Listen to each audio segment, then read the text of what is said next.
It is an enormous building, which cost 5.75 million ducats.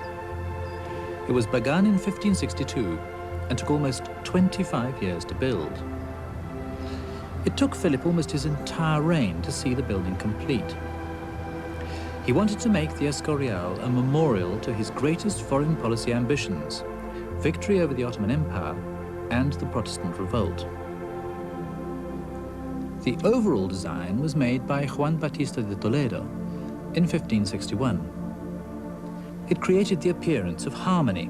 There's an intricate composition, diverse parts, but they're all contained within a unifying framework. Philip's brief to Toledo was very specific. He listed the ingredients he wanted: basilica, monastery, hospital and laboratory, library, college and seminary, public palace and offices, and finally the private palace, clamped like a vice onto the head of the church.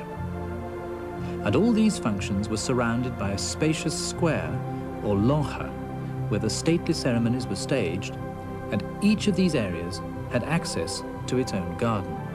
The first part to be finished was the monastery and chapel on the sunny south side. The main cloister, Los Evangelistas, was to the south of the church.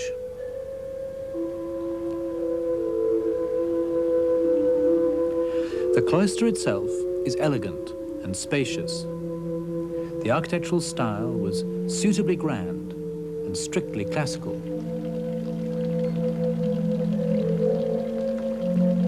It was quite common in medieval Spanish monasteries to provide a sheltered space or locutorio where visitors could be received and where the strict rules governing silence could be broken. Surrounding the shelter are statues of the four evangelists, which give the cloister its name.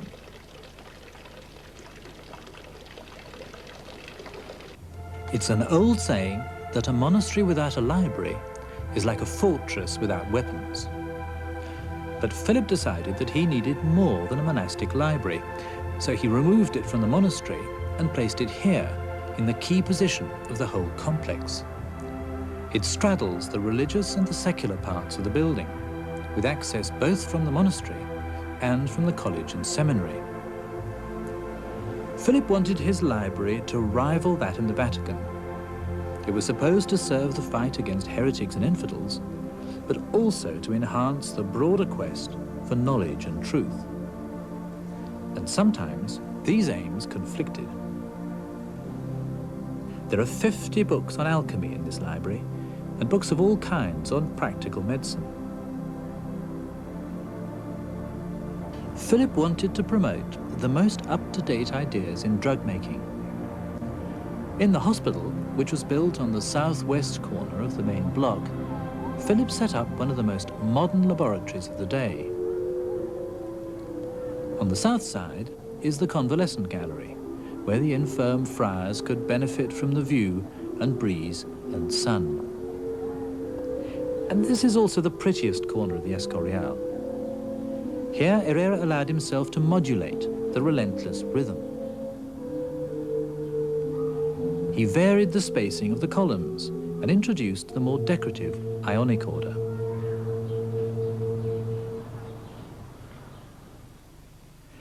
The college and seminary were on the bleak north side, and beside them, the public palace. The administration offices were housed separately.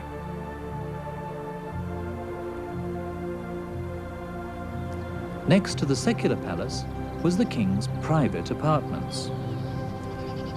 Many observers commented on the modesty of this accommodation. It hardly seemed to befit a local grandee, let alone the ruler of half the world.